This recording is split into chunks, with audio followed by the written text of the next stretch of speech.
Good evening, my fellow citizens. I speak to you tonight in a spirit of hope. 18 years ago, the event of nuclear weapons changed the course of the world, as well as the war. Since that time, all mankind has been struggling to escape from the darkening prospect of mass destruction on Earth. But over the years, the number and the yield of weapons tested have rapidly increased, and so have the radioactive hazards from such testing. The number of children and grandchildren with cancer in their bones, with leukemia in their blood, or with poison in their lungs might seem statistically small to some in comparison with natural health hazards. But this is not a natural health hazard, and it is not a statistical issue. The loss of even one human life, or the malformation of even one baby, who may be born long after all of us have gone, should be of concern to us all.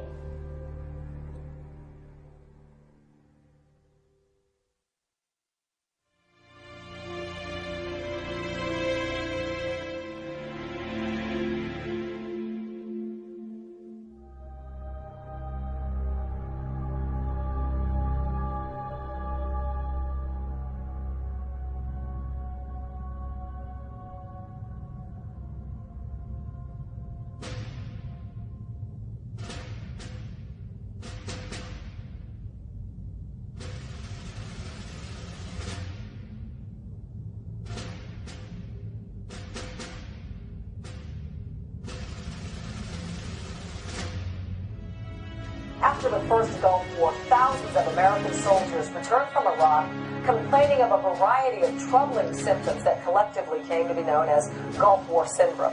What is causing these problems?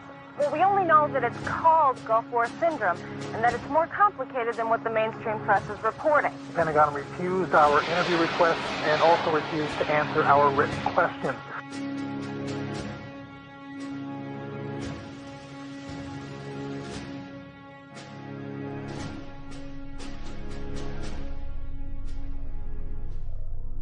Within a couple of days of getting there, everybody was sick. We had nausea, vomiting, diarrhea, sometimes all at the same time. Sometimes, some people threw up, some people had diarrhea.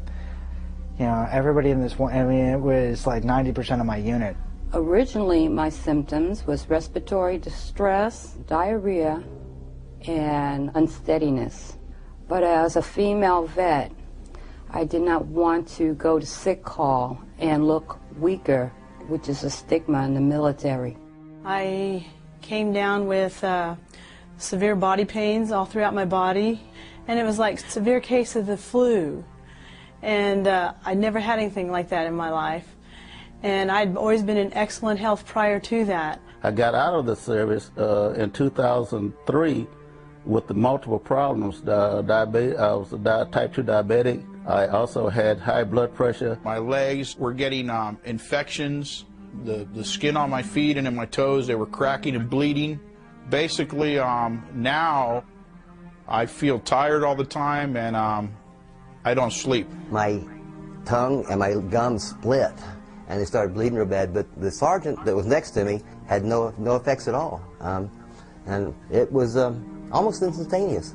Fatigue, rashes, itching. I was really actually healthy before I went, and I just had a recent physical. I started having a lot of panic attacks. I lost a lot of weight, blood pressure. I got nervous when I got around people, got real shaky.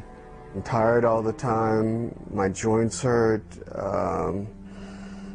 I've had bowel problems, you name it, thyroid, on and off thyroid problems, memory problems. People were actually getting worse. I had to give some of my men time off and told them just go somewhere and get your act together. They were falling apart. I started to have all kinds of weird problems, and they can't seem to give me a direct answer on what my problem is. For more than a decade, the official position from the White House and from its so-called blue ribbon panels and from other congressional hearings was that Gulf War syndrome is nothing more than post-traumatic stress disorder, a form of depression. People, they believe, were just not happy being over there. They didn't like the fact they were in this battle to begin with, and hence it resulted in emotional conflict. So they came back and ended up with these wide range of symptoms. Well, we have some questions because now there are dozens of scientific studies that show that what they were exposed to in the Gulf theater is actually what is causing what is known as Gulf War syndrome. Let's get to the truth. Why are they suffering, and what can we do to help them?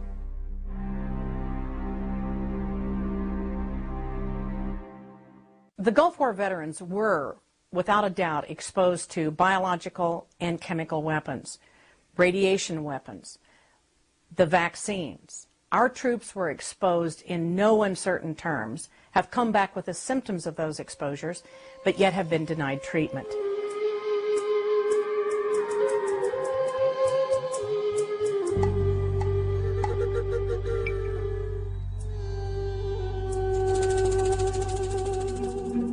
Well, with American troops once again fighting in the Gulf now, health experts are trying to get to the bottom of this puzzling illness and keep it from happening again. Whether or not you supported the first or second Gulf Wars, that is not the issue.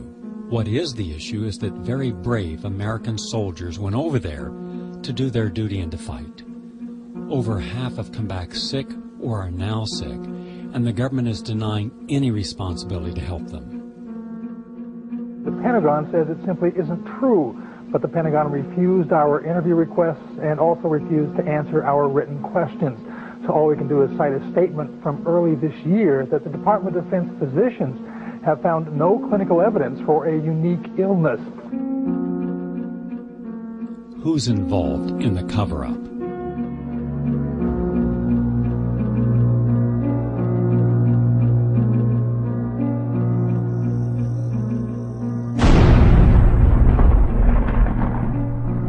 I served in the first Gulf War and then went on later in the last 3 years of my career to serve in the office of the Secretary of Defense, working in the department that was researching and putting out information on Gulf War illnesses. The department from the beginning embarked on a public relations campaign to confound and confuse scientists, veterans, Congress, and the public at large. There was actually a battle plan, a document that was the guiding principle for this public relations effort, and it was called Bronze Anvil. Bronze Anvil is a public relations campaign designed to confuse scientists, to change the focus, to make everyone think that veterans were ill because of stress. And the first thing they did was they called it Gulf War syndrome. Our top story tonight concerns Gulf War syndrome, a sickness affecting thousands of Gulf War veterans that is yet to be explained by medical experts. And that's confusing to scientists because a syndrome is a set of diagnosed problems that leads to a disease process. And that is not what has happened to Gulf War veterans. But initially, just that word alone, Gulf War syndrome, made it invalid in many scientists' mind that there was a real problem. The Office of the Special Assistant for Gulf War Illnesses hired public relations specialists to craft this policy and use it to conduct its outreach. And some of the things they did was they would hold town hall meetings in such a way, knowing that the veterans were angry and knowing that the veterans didn't have real answers yet from the government, they would hold these meetings in such a way to overload them with information to make them feel as if the government was really looking. And I've occasionally been asked whether the U.S. government agencies that deal with problems like Gulf War illness have been honest about the causes. And I have to say that no, they have not been completely honest and candid about the multiple causes of Gulf War illness.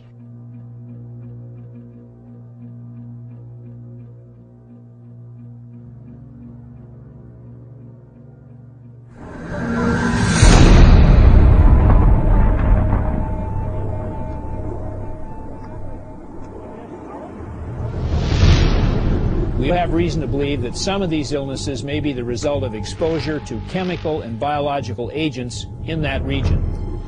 This contamination could have occurred in several ways, either through direct exposure from chemical or mixed agent weapons, or from the fallout as Allied forces bombed Iraqi chemical and biological weapons plants, throwing hazardous debris up into the weather fronts, which continuously moved down over our troops. Deputy Defense Secretary John White told the Presidential Advisory Committee on Gulf War-related illnesses that U.S. troops destroyed Iraqi rockets, which contained nerve agents. Were biological weapons used by Saddam Hussein during the Gulf War? The Pentagon won't tell, but some veterans say otherwise. We were led to believe that our soldiers in the first Gulf conflict were not exposed to biological weapons by Iraq. What is the truth? Is it possible that many of those weapons of mass destruction, the chemical and biological agents, actually caused Gulf War syndrome?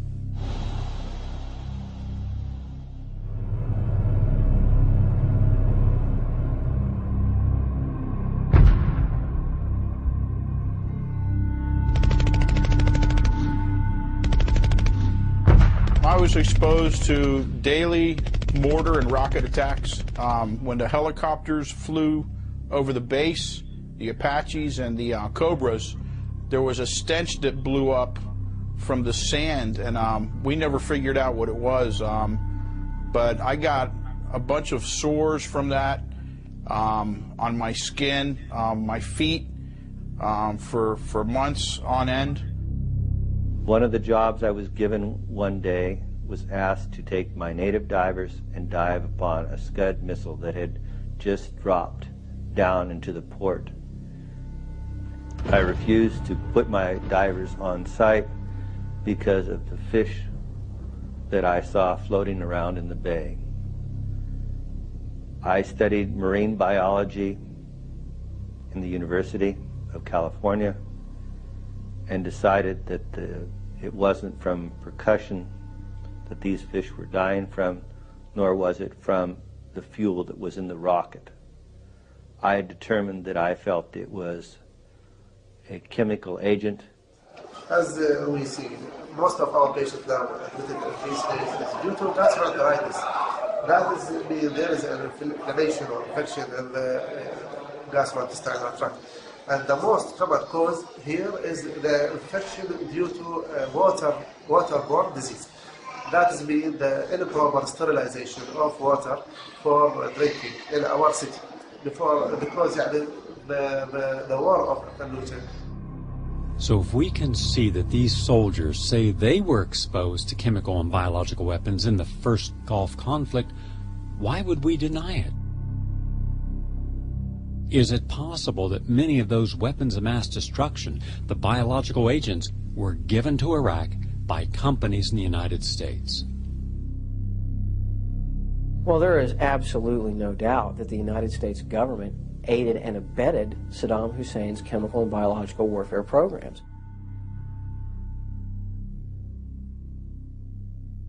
We know that the Commerce Department issued licenses to various American companies to ship dual-use chemical or biological components to Iraq during the 1980s. And one of the biggest scandals, I think, in all of this is that one of the entities that was shipping pathogens, biological pathogens, to Iraq was the Center for Disease Control.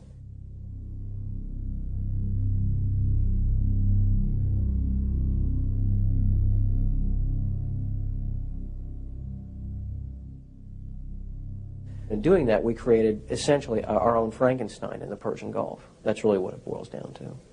Ironically, Iraq was considered an ally of convenience during the Iran-Iraq War. By the time the Gulf War began, Iraq had produced 1,500 gallons of anthrax and botulism, a formidable arsenal. So not only did Europe and the United States sell to Iraq the capacity for biological warfare and chemical warfare, and possibly even some nuclear potential capacity, but the United States military gave to Saddam Hussein military intelligence so he could use these chemical weapons on the Iranian troops coming into the country, the young, often young Revolutionary Guards. One guy told me how he found a bullet, a shell, and the spent cartridge had on it, "Made in St. Louis." It broke his heart to see that the U.S. was working against their own troops. So when the first Gulf War rolled around, and as the units from the 82nd Airborne began to roll across Iraq and see all of these known chemical weapons storage sites, they weren't told that they were chemical weapons storage sites. They were just told they were ammunition depots, even though CENTCOM, General Schwarzkopf's staff, had knowledge that some of those places were known storage facilities. Now, how did we know that? Well, we had human spies that were basically passing that kind of information. So that was one of the major indicators that we had that the weapons were actually forward deployed. And they blew up those depots.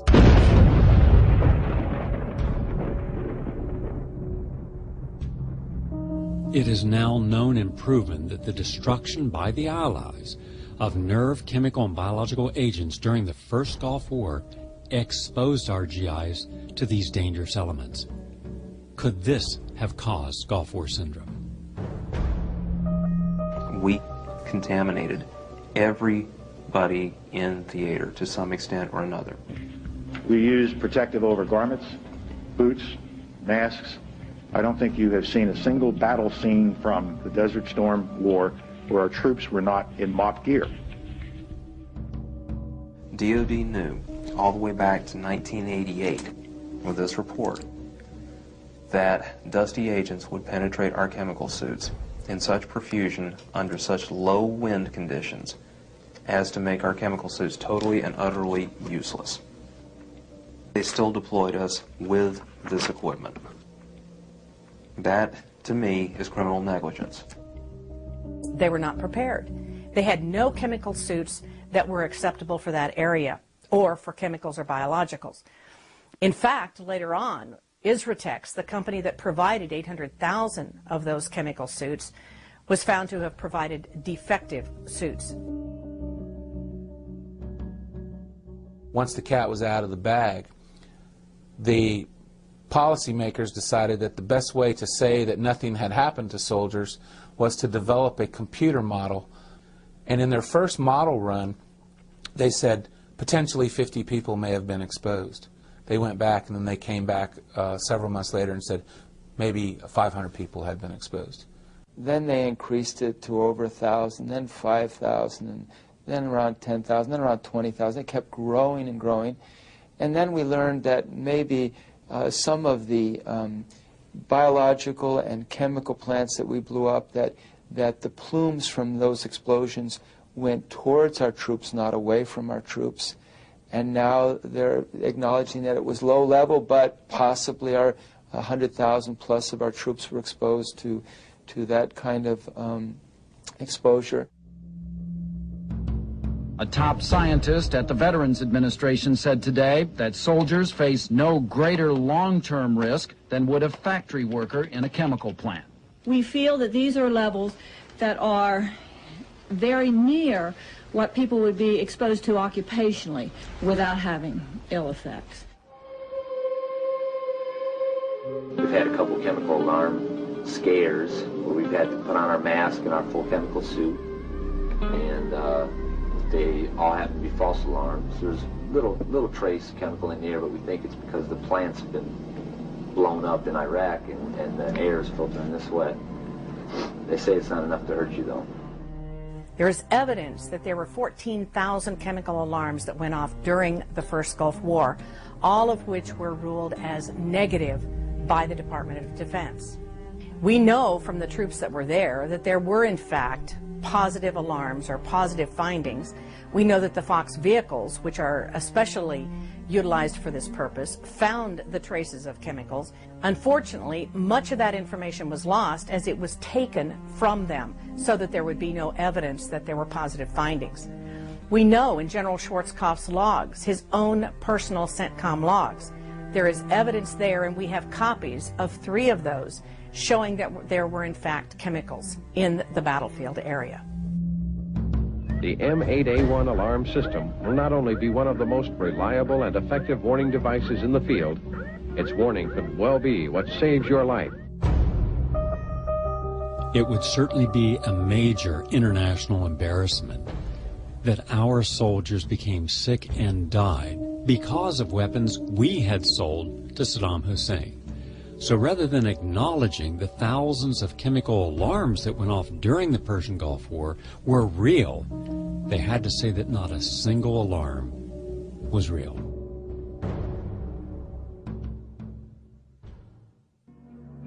We are told by the White House, the Pentagon, the Defense Department, the Veterans Administration, Gulf War syndrome is merely post-traumatic stress syndrome, and therefore we can't be treating them for all these diseases that they manifest because it's all in their mind.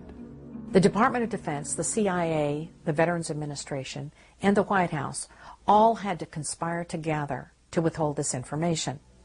To keep the public from understanding that there was a real illness, Gulf War illness, they utilized places like Rand Corporation, or they utilized the Institute of Medicine, NIH.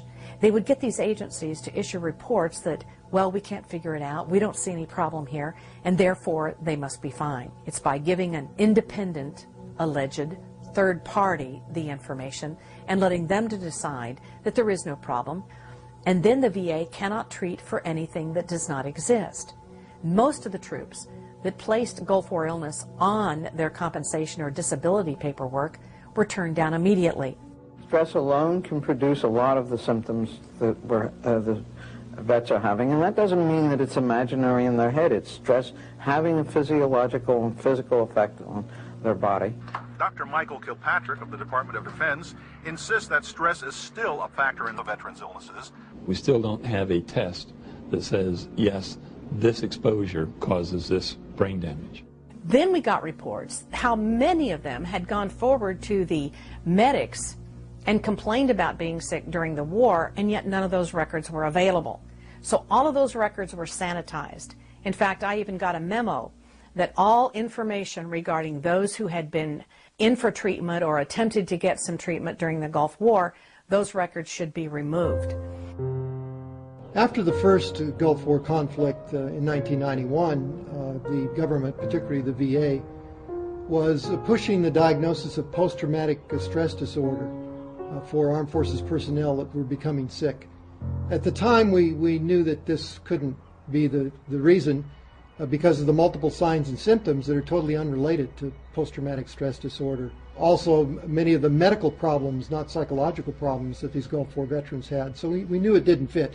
I don't think you can possibly pass off the fact that a soldier has a deformed child to post-traumatic stress. Whether you believe in post-traumatic stress or not, and I'm not sure, I'm not a scientist, but someone getting Hodgkin's disease, kidney failure, or having their children born with no limbs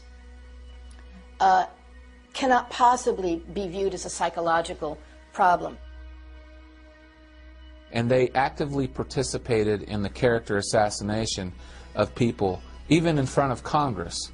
In testimony, Dr. Bernard Rosker would character assassinate anyone who said that veterans were ill for anything other than stress. We are dedicated to trying to get at the bottom of why so many of our Gulf War veterans are ill today. We need much more candor from the DOD and the VA and the CIA. This may sound a bit harsh, but some heads need to roll, because I really believe that all three, to various degrees, have participated in a cover-up.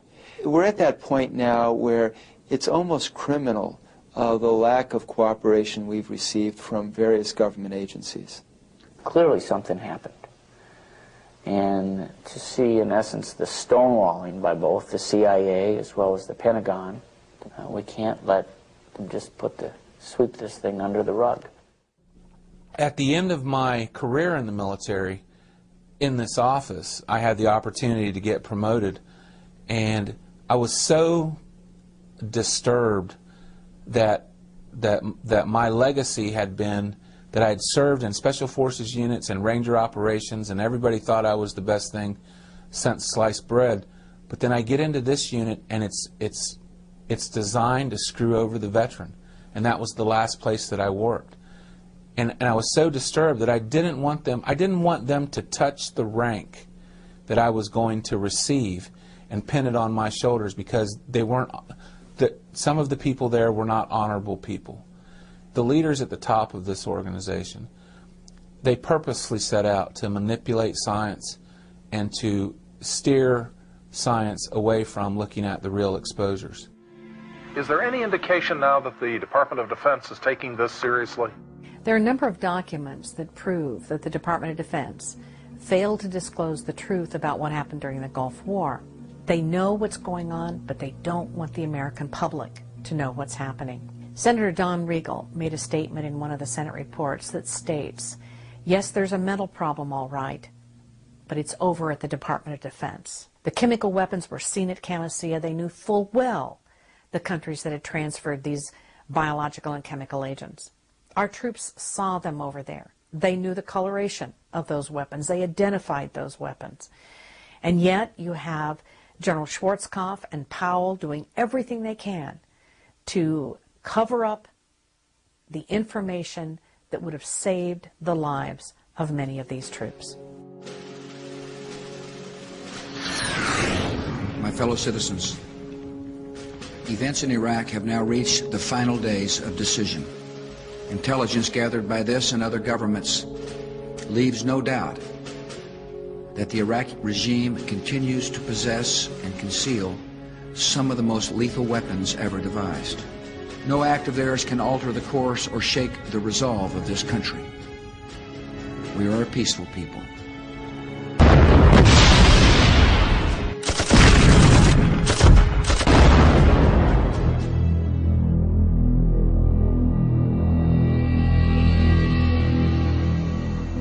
We know today from our testing that uranium dust and oxide is transferred extensively throughout the environment. It will contaminate air, water, and soil.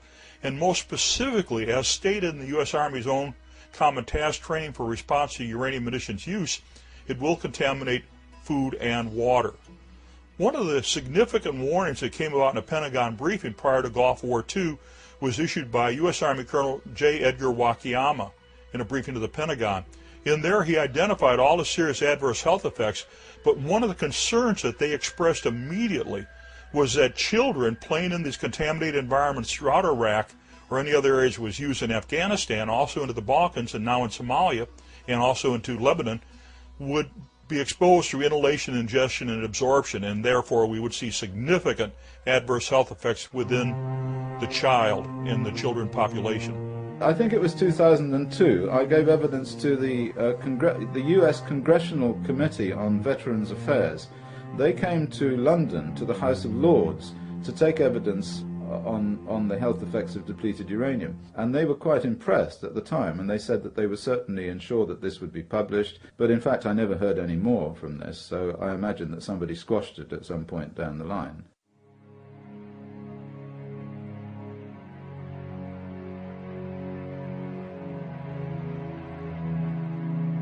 We've taken our cameras into Iraq. Let's show you the impact of depleted uranium on the children, on the pregnant women, on virtually all the citizens of Iraq who have to breathe it in every single day.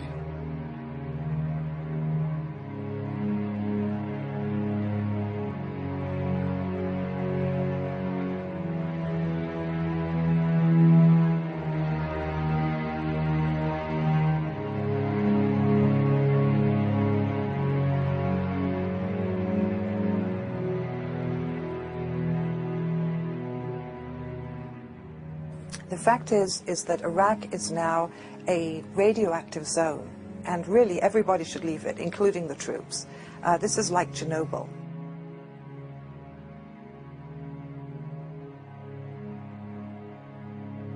Many Iraqis can hear me tonight in a translated radio broadcast, and I have a message for them.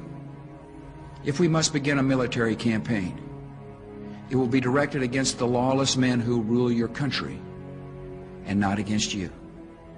There's no question about depleted uranium. The amount, I don't think we will ever know. However, those troops are now exposed and have become ill as a result of it. And we know that there are thousands and thousands of troops that have lung disorders and kidney disorders as a result of the delayed reaction to the radiation. Depleted uranium, which is really not depleted, is simply a radioactive weapon.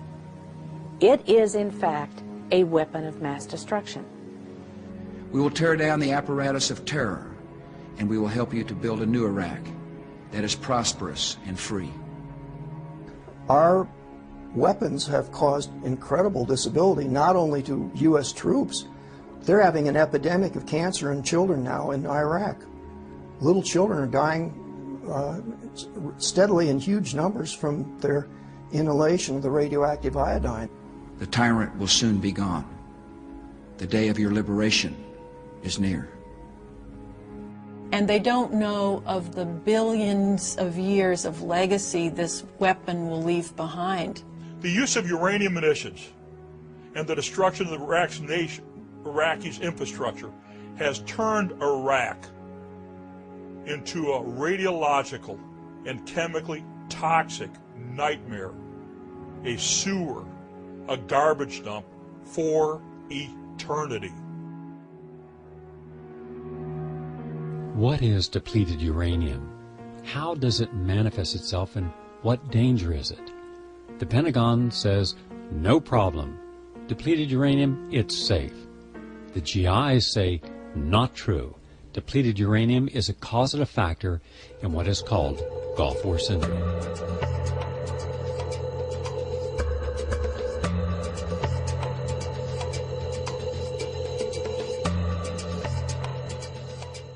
Uranium is very easy to obtain. Actually, it's cheaper to buy uranium than ice cream. Uranium is abundant in the crust of the earth. Depleted uranium is abundant as the waste product of the enrichment of uranium.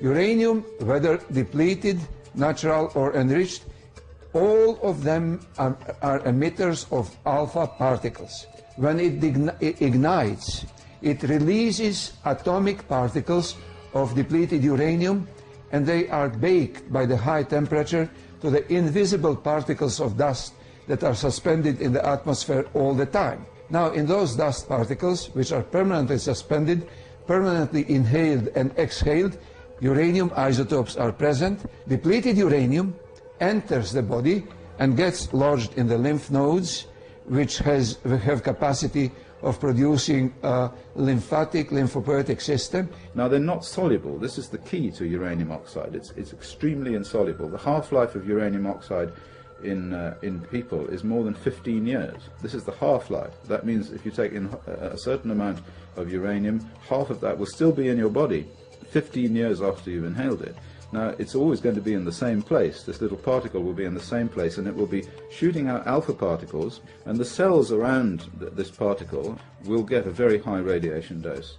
And because of this high radiation dose, those cells can mutate. And if they mutate, then they can go on to form cancer. Uranium binds very strongly to DNA. The affinity constant of uranium for DNA is 10 to the power 10. But if the uranium is on the DNA, obviously it's going to have a greater effect than if it's just dispersed through the whole body. So this affinity for DNA is very critical. A recent study by the National Academy of Sciences called the Bear-7 report, The Biological Effects of Ionizing Radiation, shows that there is no dose of radiation that is safe. The uranium can be then translocated by white blood cells to the lymph glands in the chest, where it can cause lymphomas. It also is translocated to the bone, where it can cause bone cancer or leukemia. It's excreted through the kidney, where in high doses it can cause acute nephritis, but it also can cause kidney cancer. It's excreted in the semen, and in that form it can mutate the genes in the sperm to damage the developing embryo. How could you use hundreds of tons of depleted uranium over Iraq knowing that its half-life is 4.5 billion years? It'll blow in the sands of the desert forever. It'll be in the air that the Iraqi people breathe. It'll be in the vegetables they eat, and it cannot be filtered out of the water supply. So the further irony is that in the process of liberating Iraq, we have devastated its environment for eternity.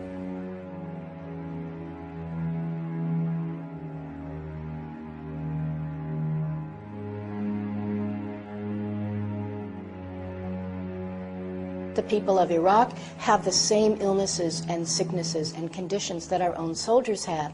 When you also add the dimension that depleted uranium weapons are considered illegal under international law analysis, Americans have to confront the fact we are killing countless of innocent civilians. Just imagine if any American city had 12,000 homes destroyed, causing the people in them to suffer and die. Hospitals were bombed, utility companies destroyed, and there was no effort whatsoever to help the suffering civilians. The estimates as far as the Iraqi casualties amongst the children and amongst the civilian population of Iraq since the Gulf War I is on the estimate of 2.5 million. And that has been reported in numerous conferences throughout the world and numerous times, again, by Iraqi physicians, the United Nations physicians. During the sanctions, the Iraqi people said 200 children, 5 and under, per day were dying.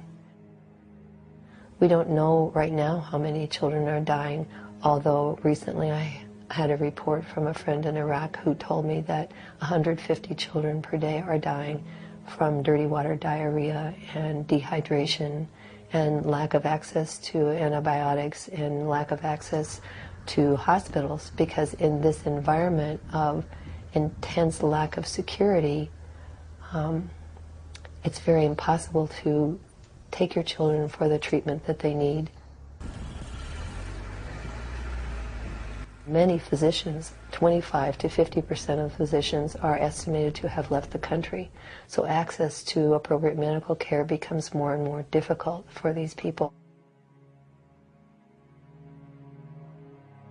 Stay in the hospital. We try to receive some people and to help the people, the injured people, because we know that there is no any way to the people to take the medical supply, only the hospital. So we try and we go and talk with the American and Marines people that there are some injured people inside the city, try to help us to bring those people to manage them, but they refuse. They refuse to open any bridge and they refuse to bring any injured people from the city.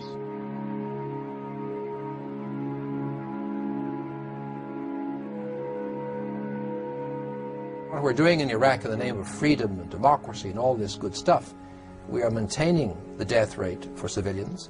We've seen under occupation child mortality figures increase. We know there's no personal security.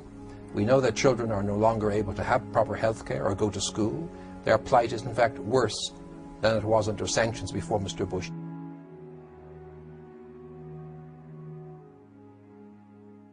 That Saddam Hussein aids and protects terrorists, including members of Al-Qaeda.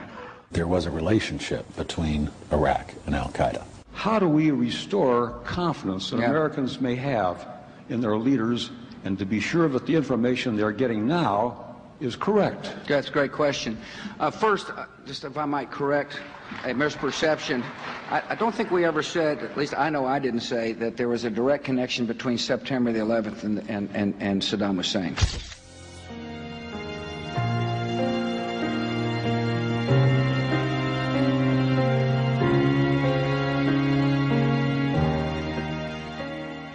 During our filming in Iraq, all of the physicians interviewed stated the same thing, that for the first time in their lifetime, they are seeing rare cancers in children and birth defects in babies far beyond anything that they've ever experienced in Iraq's history.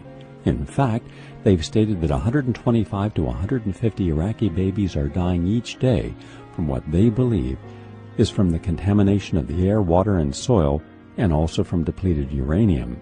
We also found that people are afraid to have children in Iraq today because the parents are hearing of birth defects that are widely occurring in babies around the region.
Children play in tanks which have been destroyed and are radioactive, and they can inhale this stuff.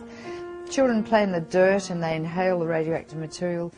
The dust storms which occur frequently, sandstorms in that area of the world, blow the stuff up and people inhale it. My colleagues in Basra noticed an increased incidence of childhood cancer. Why children?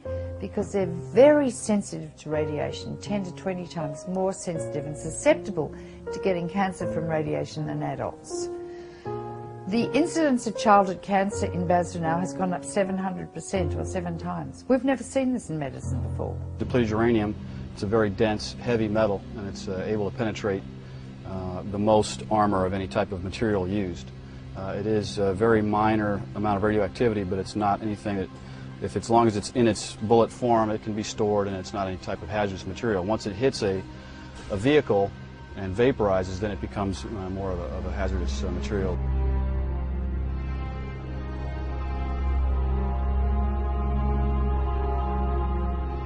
So we decided, just as an experiment, to have a look at the uranium filters at the atomic weapons establishment in Aldermaston in Berkshire in the United Kingdom, some 2,000 odd miles away from Iraq.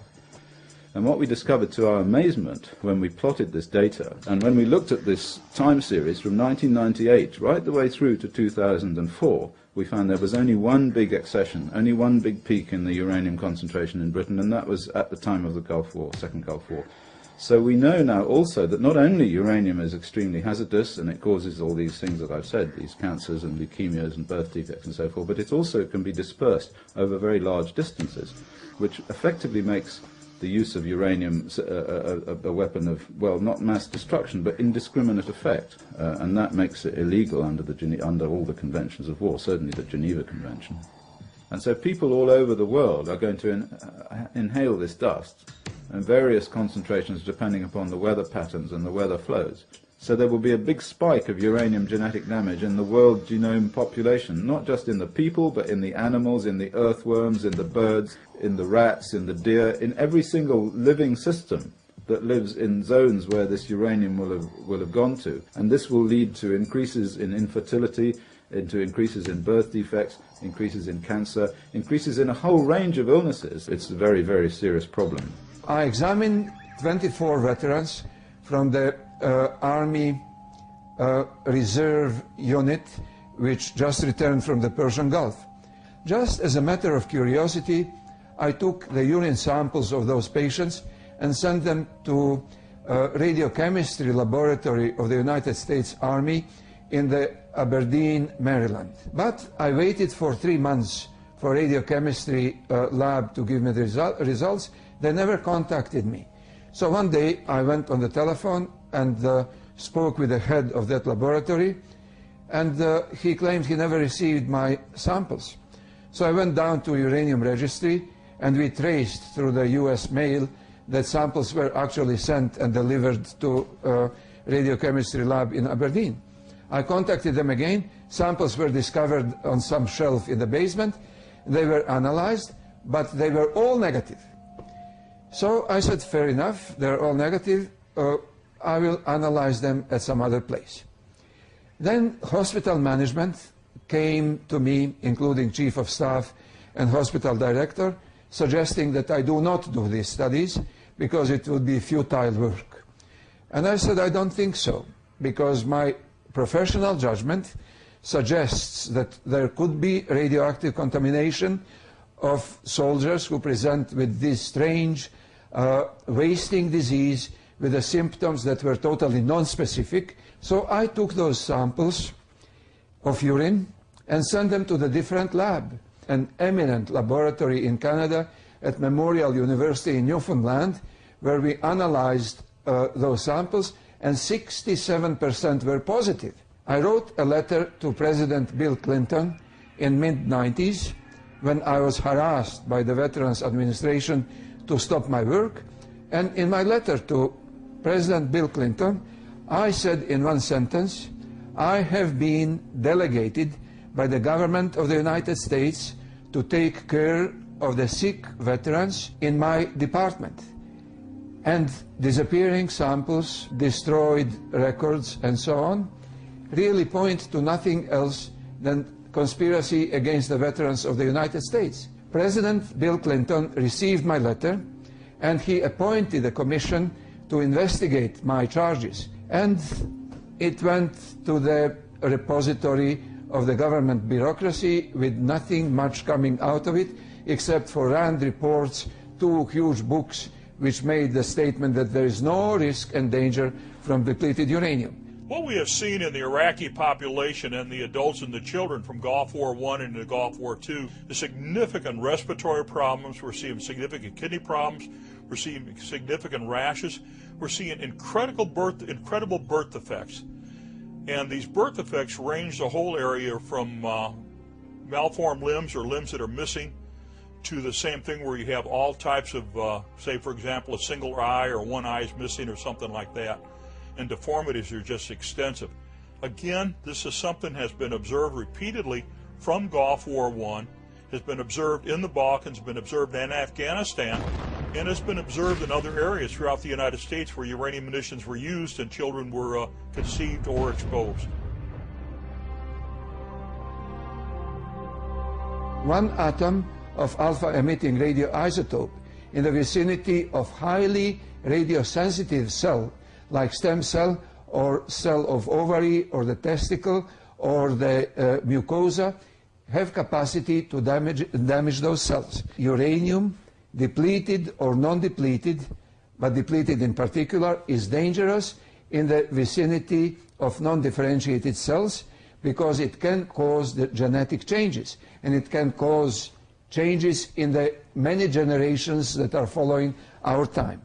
If anyone asks a question, is depleted uranium dangerous? The answer is categorically yes, it is dangerous. It is alpha emitter. It is used in the 30-millimeter shell, 50-millimeter shell, bunker buster bombs, cruise missiles. Depleted uranium is everywhere. It is twice as dense as lead. It goes through a tank like butter. And it is very effective, which is why it's used. Now, the problem with the second Gulf War is we're finding that they're much sicker, much faster. They're returning and they're getting the blind eye from the Pentagon a lot sooner and being ruled PTSD, medicated with psychotropic drugs, and sent back out to the streets. And our concern is that the number of homicides and suicides that we're seeing in the military right now are a direct result of the neurotoxic effects from the depleted uranium. You can look at the tank. Yeah, it's a great weapon, goes right through the tank. But then you look at the pictures of the deformed babies.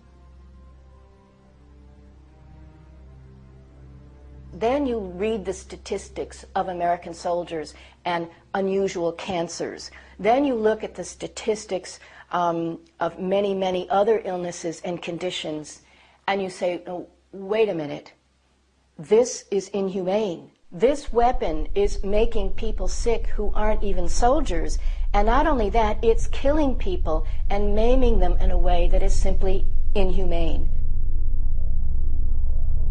Being patriotic and supporting the troops is not buying some yellow plastic magnetic ribbon made in China and putting it on your car.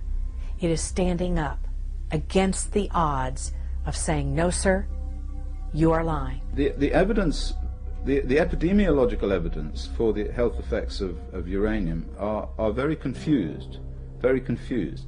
And the reason for this is that the people who do these sorts of studies are usually people who are funded by the military, and so there haven't been a lot of official or even dare I say it, very good epidemiological studies of Gulf War veterans. The uranium munitions were not only used against Iraqi armor in vehicles, but they were extensively used apartment buildings, water treatment, sewage sanitation facilities, hospitals, and all kinds of other structures. So we have thorough contamination. We do not have the resources, we do not have the capability to clean up this contamination, which is not just in a limited area, but just like an entire checkerboard covering the entire region. We are suffering from also from the pollution of our environment after the war. So we daily we see many congenital malformation among the newly born babies, and also increase the mortality rate among the pediatric age group. In addition to the other problems that deficiency of medical equipment, medical incubators, and also medical monitors, we are losing our children without management. One thing that the Department of Defense is trying to prevent is from the American public and all the citizens of the world, and also the residents of these nations, from knowing exactly what the true casualty count is. If the American public sees these documents, which should be readily available on different websites, and they find out what the true casualties are, what the true cost of war is, then they would be in a total uproar, and we would see an immediate cessation to the use of uranium munitions. General Erich Shinseki, when he was the Chief of Staff for the U.S. Army, had issued all the orders mandating thorough and prompt medical care for all exposed individuals. He had issued the direct orders himself, ordering thorough, prompt environmental remediation. He had issued the orders himself, mandating thorough training for all individuals. This has not occurred. General Shinseki's initial order was from August of 1993. So it's always been known. Probably right now, as we speak, the most phone calls that I'm getting are coming from those troops that have come back from Iraq with an exposure to depleted uranium. And they're confused. They don't think right. They have an inability to handle their temper. They are basically compromised individuals. But you don't look for what you don't want to find. I was with the tank battalion. Tanks are armored with depleted uranium, and the ammunition is depleted uranium. I was around it a lot. I actually asked my doctor, because I was a hospital corpsman, so I asked the medical officer that was with us, and what he told us about depleted uranium is it was completely safe, that we would have to virtually eat it in order for there to be any kind of problems. I've since learned that that was an outright lie. The leaders haven't told the soldiers, the commanders haven't told the soldiers, the leaders and the commanders are not complying with their own requirements. And the Department of Defense leaders have done everything they can to prevent that information from getting out. It's real simple. If we told the soldiers how hazardous uranium munitions use is, told them about the serious adverse health and environmental effects and what's really happened, they'd never use them. They'd never go near it. And the U.S. would be forced to stop it, and we would no longer thoroughly contaminate the earth, air, water, soil, and food, and result in consequent adverse health and environmental effects. It's real simple. Inform the soldier. Tell them the risks. And when you send them to combat and they get exposed and they get sick, you provide prompt and effective medical care. And don't argue and don't debate with them. Don't destroy the records. Don't destroy the medical records. Don't destroy the personnel records as occurring in St. Louis, Missouri, the National Records Center. Tell the truth. Take care of the American warrior. They've earned it, or we've earned it, and I've earned it.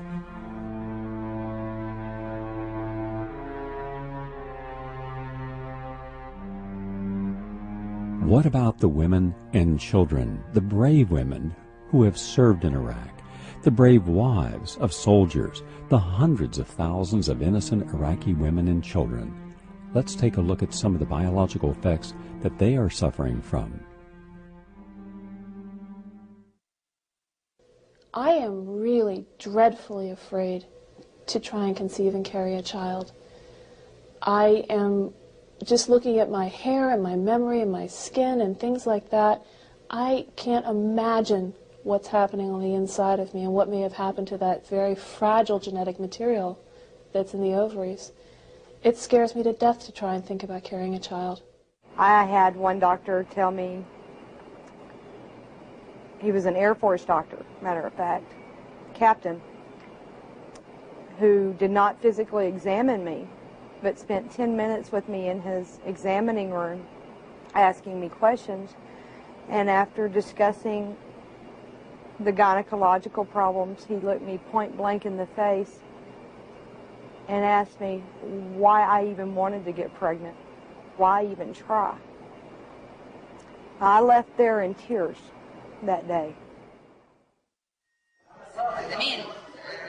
problem is the increase in the number of the congenital anomalies of the fetus. And we have many problems while dealing with these cases. The termination of pregnancy in the first trimester needs many drugs which are unavailable because of the bad general condition of our country and of our city, El Fayouj. And the incidence of severe congenital anomalies, babies being born with no brains or single eyes or no arms, has also gone up 700%. So women are too terrified to deliver their babies. Well, now my son was born with a birth defect as a result of the war. Now he's had cleft lip and palate. He's had 3 surgeries. He needs at least 2 more. VA is not covering any of that. They've denied all of our benefits. He has speech therapy. He has tubes in his ears. He's had constant ear infections, so now he has hearing loss in one side.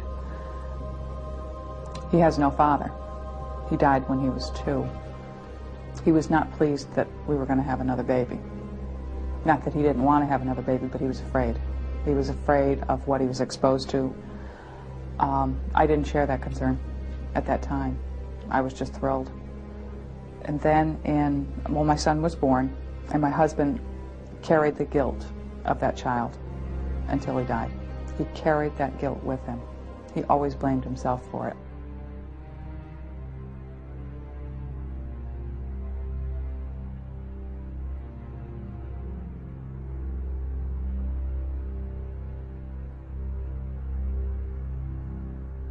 In order not to disturb their apparent equilibrium in which they are, soldiers, veterans, used to take the line of the least resistance, and that is keeping silent. Some of them speak, but not too loud and not too long, because either by risk of losing their livelihood or by emotional pressure from different sources, they give up and they accept their fate. To think that they're not aware is a lie. All 435 offices on the House side I have visited so many times I can't even keep track through the years. They're not aware of our plight. They've been made aware of, and they don't care.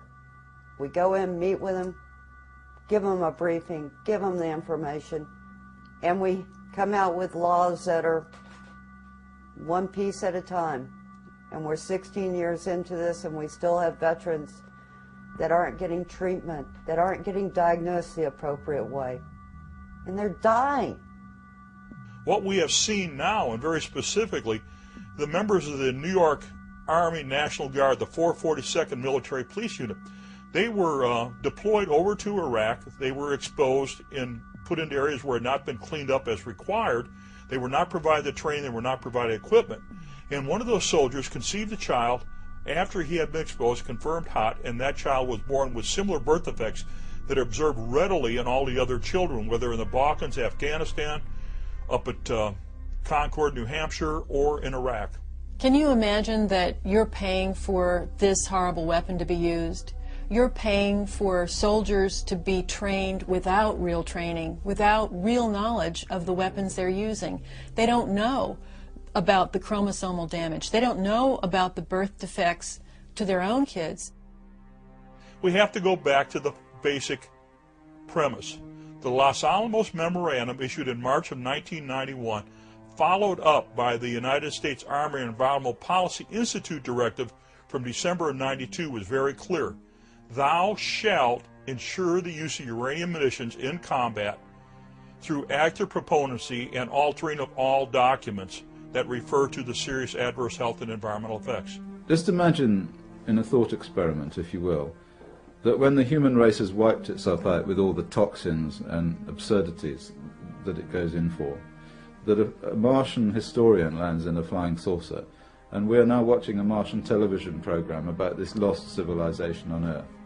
And the Martian historian might say, well, here's a race that lived on a planet where there was only one really serious radiological hazard, a substance which was safely dispersed in the rocks, so that all that happened was this very small amount of radiation came out of the rocks and had very little effect on them. And what did they do? Well, they took these rocks, they went all over the world to find where these rocks were, and then they pulled them out of the ground with huge diggers, and at vast expense and with enormous factories, they created a very pure version of this substance. And then if that isn't enough, then what they did is they took this substance and they made it into bombs, and they dropped it on each other in such a way that it was most widely dispersed and had the maximum possible radiological, cancer and genetic damage effect. This is what they did. Well, what can you do with such a rate?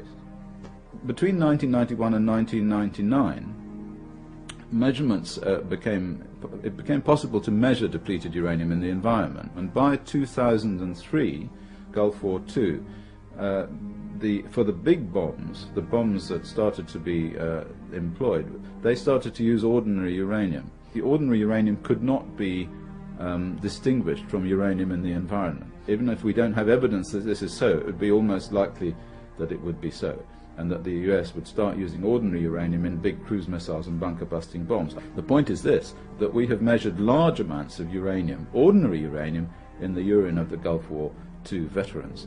So putting all this together, and also adding in the fact that very recently I have measured uranium isotopes in craters in southern Lebanon, in the town of Khiam, and also in an air filter in Beirut, which show that the Israelis are certainly using ordinary uranium and enriched uranium. And so something very funny is going on with uranium weapons at the moment, which we need to investigate.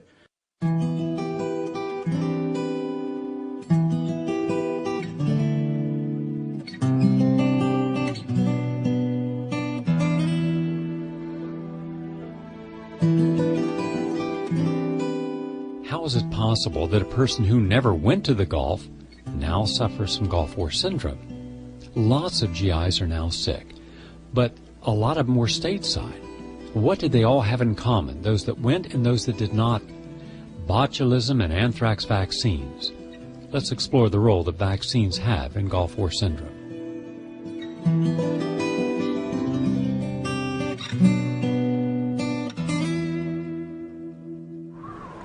It will be gas. It will be nasty. These atropine oxime injectors go along with your PV pill packs. In the event that you're attacked by nerve agents such as SAMAD, these agents will produce casualties immediately if you do not deploy these countermeasures. F***ing Ricky Tick. Why in the f*** we've already taken a set of PV pills and just now be issued the f***ing injector? Shut the f*** up! I'm sick of your shit. All right, man, calm down. Look, they don't want chemically dead fighters on CNN. Just sign it, Kruger. I was exposed to numerous vaccinations. I can't even tell you how many because they just lined us up and we would do like 3 or 4 shots in one station and more shots in the next station. My left leg began to swell, especially my ankle. I've always been very athletic, kickboxing, yoga, everything. And one morning I woke up and my ankle was enormous. I couldn't get my jeans on or off because my calf was so swollen. I had felt tingling in my ankle before it started, but I, thought it was nothing. And when I woke up in the morning, it was huge. My life is affected today. It's weird. I deal with like a lot of shame and a lot of embarrassment because I hate feeling or thinking I'm less than. And I really feel that way with my leg. It's been really hard to deal with that. So I have to maneuver to hide it when I can, but I don't have any answers for anyone who asks me what's wrong with my leg. I'm young. There shouldn't be anything wrong with me.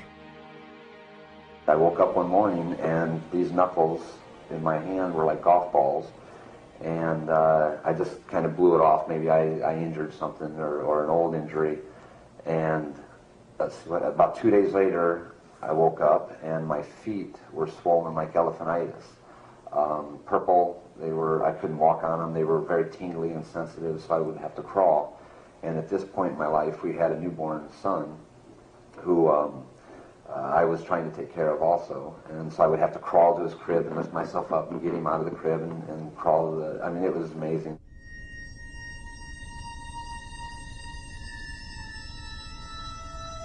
During the Gulf War, I was a shot team or a vaccination team that went out and gave out the prostragmine, bromide, and the anthrax shots. My shot team gave out 75,000 injections in a 2-week period. So needless to say, my thumb had a blister on it. There are a lot of people in the alternative medical community, including well-educated MDs, who feel that there have been no significant long-term studies of the effects of vaccination, and that to a very great extent there is a myopia on the part of the medical community not looking at long-term harm that vaccines cause. The toxins that are in vaccines include mercury, aluminum, and squalene.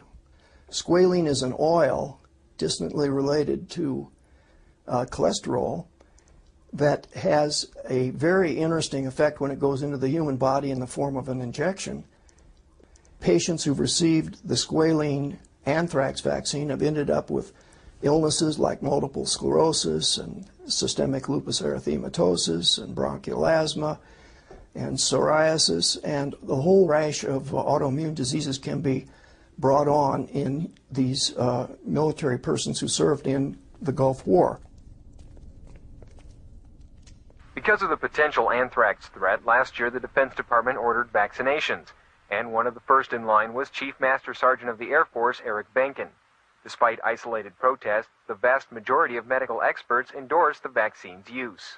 And despite charges that the so-called Gulf War syndrome and anthrax are connected, Hutzel says that's just not true. The Defense Department continues to stress the safety of the anthrax vaccine, and all troops headed for the Persian Gulf receive the inoculation series. One of the things that scares me about the anthrax vaccine is it's been stockpiled in big quantities for use in the United States. And obviously, I feel very strongly that anyone who takes any vaccine that has squalene in it is risking their life. I served in Iraq, and the one thing that I remember was that we received inoculations that we were told we weren't able to know what they were. And I had an adverse reaction right there on the border of Syria and Turkey, where my lungs started to fill with fluid, and for about 2 weeks I was pretty sick. I believe that I was compromised by having too many shots, or as us in the military call it, gang vaccines. I don't believe that having 6 vaccines in one day strengthens the human body. I think it weakens it. I think that when I had the anthrax shots in the Gulf theater, that it weakened my immune system. I took a series of 3 shots of anthrax, and that I basically was a turning point of my, I think, problems. One reason why I decided to get out of the military, because I did not want to be put in a position where I had to tell people that you have to take these shots, that you have to take these drugs, and then you end up getting sick, and I have to live with that feeling. Because I know what I lived, I know what others have lived that I've talked with and been around with all these years, and I didn't want to deal with that. You've got people chronically disabled. They're going to be, as long as they're alive, they're going to be liabilities for the American government to take care of. So admitting that the vaccines were a contributing factor in a lot of this illness would be a financial burden for the U.S. government.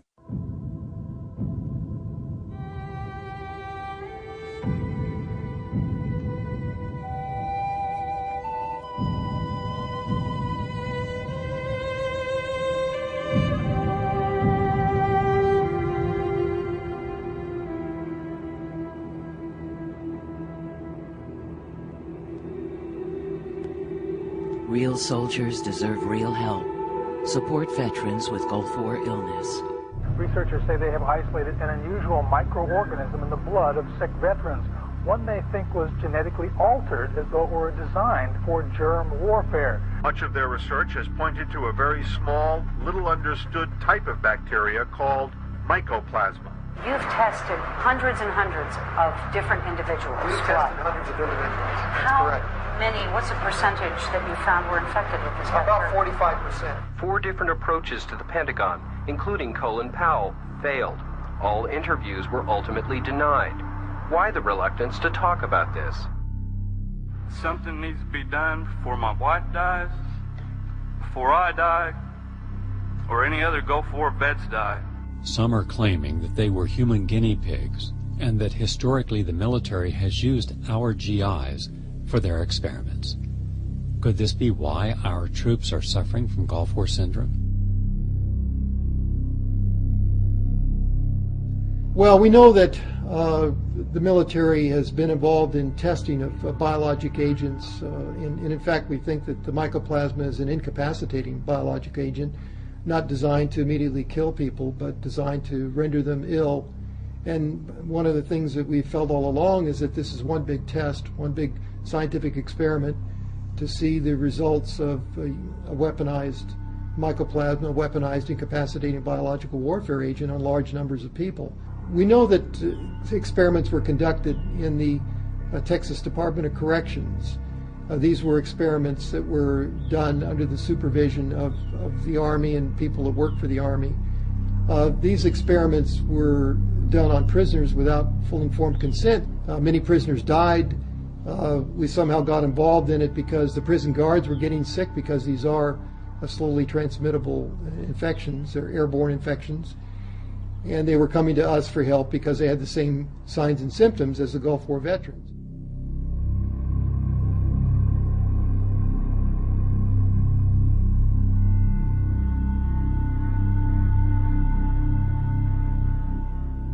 There's a Senate report 103-97 that states, during the past 50 years, hundreds of thousands of our military have been experimented upon without their knowledge or consent. This report, which was really never supposed to see public distribution, mentions Operation Whitecoat, the use of a drug called BZ, the use of atomic veterans to stand and face the atomic blast. Part of what we're saying is experimentation must stop. We have no idea how many experiments have gone on. We need to have guarantees that when you go into the military, you will not be experimented upon without your consent. Now, as a nurse, I thought I would be aware of this. I thought I would be more conscious of what I was being given, but yet many times the bottles were not labeled, or you weren't told, or it was none of your business. And that has to stop. We are not going into the military to lose our constitutional rights. As for the U.S. Army, we requested all the documents they had on these experiments back in September. At this time, they're still searching. The U.S. Army has done most of the research on Mycoplasma fermentans, which is the species that they call Mycoplasma incognitus, which is a substrain of Mycoplasma fermentan. The difference is that the incognitus strain we feel is a weaponized mycoplasma. It has some unusual gene sequences in it that would only be there if one were weaponizing this particular microbe. That is making it more resistant to a hostile environment, less sensitive, for example, to drying or to extreme heat, more pathogenic, more able to invade cells, and more able to suppress the immune system. All of these characteristics are found in this unusual strain of mycoplasma that we found in the Gulf War veterans. Dr. Garth Nicholson, a highly respected scientist, claims that our GIs were exposed to a genetically modified mycoplasm which could have caused Gulf War syndrome. They wanted to implement West Nile vaccine when in reality we didn't even have West Nile in this country. But the United States government, with the approval of the CDC and the Department of Commerce, sold West Nile fever virus to Iraq. And we've got the documents proving that, along with the batch number and the date where the West Nile was sold. One of the interesting aspects, and actually horrifying aspects, of the Gulf War conflict is that when the veterans came back and became ill, many started showing autoimmune and neurological signs and symptoms, and one would not expect this at all from the types of exposures that they were received or exposed to in the Gulf. We have found that there are certain infections that are found in the Gulf War veterans that are often associated with these disorders, such as mycoplasmal infections that we found associated with multiple sclerosis, amyotrophic lateral sclerosis or Lou Gehrig's disease, and other autoimmune diseases, rheumatoid arthritis and so on. And these infections were found in a very high percentage of Gulf War veterans. In our studies, approximately 40 to 45% of the Gulf War veterans who became sick after the war had this one type of infection, a mycoplasmal infection. Now we know that some of the vaccines were contaminated. In fact, there's a study that was done by the VA in San Diego that showed that some of the military vaccines were contaminated with mycoplasma. The mysterious mix of symptoms, which includes chronic fatigue, headaches, rashes, and joint pain. This bacterium, Mycoplasma fermentans incognitus, may cause it. One of the aspects of these infections, or properties of these infections, is that they do invade into the central nervous system, and they can invade nerve cells and cause brain swelling and characteristics which can cause brain image changes that are seen in these veterans. These infections are very difficult to treat, particularly when they become central nervous system infections. And if they're not treated in a timely manner, it's too late. Most of these people will have irreversible brain damage and eventually die of their infections and the resulting diseases. Based on any number of studies, we're very confident that these patients are infected with a stealth-adapted virus. How is it possible that some GIs ended up having this very bizarre mycoplasma? How did they get it in their bodies? My accumulated evidence as a researcher is now indicating that this may in fact have been an experiment wherein many troops were vaccinated with an experimental vaccine. One issue that has not been addressed by the mainstream media. Have the military, the Defense Department, the CIA, and others used our soldiers as human guinea pigs? Well, one of the interesting aspects of this whole story is the fact that the government, at least pathologists that work for the government, that work for the U.S. Army, actually hold the patents on the type of mycoplasma that we found. And this may be one reason why they're denying that this mycoplasma is involved in these illnesses. Ordinarily, these types of contaminations wouldn't cause a problem because they're very minor contaminants, except when someone is immunosuppressed. And one becomes immunosuppressed because of the chemicals, because of the multiple vaccinations that were given in a very short period of time. Because of we feel the immune suppression, these minor infections became major infections. And this is what we think is causing the illness in the families. We found that it slowly spread to immediate family members, and the adults in the families would come down with fibromyalgia syndrome or chronic fatigue syndrome, but the children, very interestingly, were most often diagnosed with autistic spectrum disorders, such as autism, Asperger's disease, and so on. And so wherever we see family members getting sick, we know that can't be post-traumatic stress disorder, because you can't pass or transfer post-traumatic stress disorder to someone who hasn't been exposed to the Gulf War, for example. I've talked to thousands of them. I've met with them around the country. I've seen their scars, their emotional scars and their physical scars. I've seen the families that have been destroyed. They ask only that they be compensated and have some form of treatment to make their lives better. I am not being compensated, nor have I asked for any compensation from the Department of Defense. I am a nurse. I served as a flight nurse, and I served proudly. And I loved every minute of being in support of Operation Desert Storm. No prouder moment than putting on that flight suit and going to do a live mission. There is a flight nurse's creed, and it's very important to me. I will summon every resource to prevent the triumph of death over life. This I will do. I will not falter in war or in peace. And that's why I'm doing what I am doing, is I want these troops to get the help that they so deserve. After I got back, I went to the blood bank to donate blood. I was told, oh, you're a Gulf War vet, you can't donate blood. I said, why? Well, we just got word that you can't. I find that a little disturbing. The Centers for Disease Control says it is not aware of any scientific evidence to suggest that illnesses among Gulf War veterans are caused by infectious agents. One troop told me that he had been to the VA numerous times to get help. He was losing the feeling in his legs. And finally, he called me one day and he said, Joyce, I'm going to the VA. This is the last time. He said, I'm in a wheelchair now. My wife is going to take me. My wife and my 2 kids are going to go over there, and we're going to try for the very last time to try and get some help. When he went to the VA, and he called me later that night to tell me what had happened, they told him, and then took his wife aside and said, we did a psychological evaluation on your husband, and we found that he's really a latent homosexual.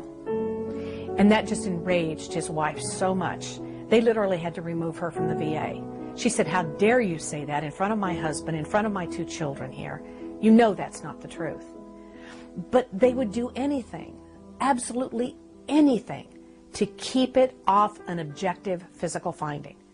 They used subjective and said, well, you're just imagining it, or you've got some type of psychosomatic reaction, you want to be sick, or you're just trying to get compensation.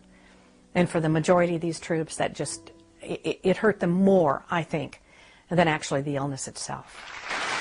I've heard recently a lot of comparison of this war to Vietnam, which is justified in a way. I've also heard from the other side that the casualties we've suffered is just a drop in the bucket compared to what was lost in Vietnam or what was lost in World War II. Well, I say, who's determining the value of human life?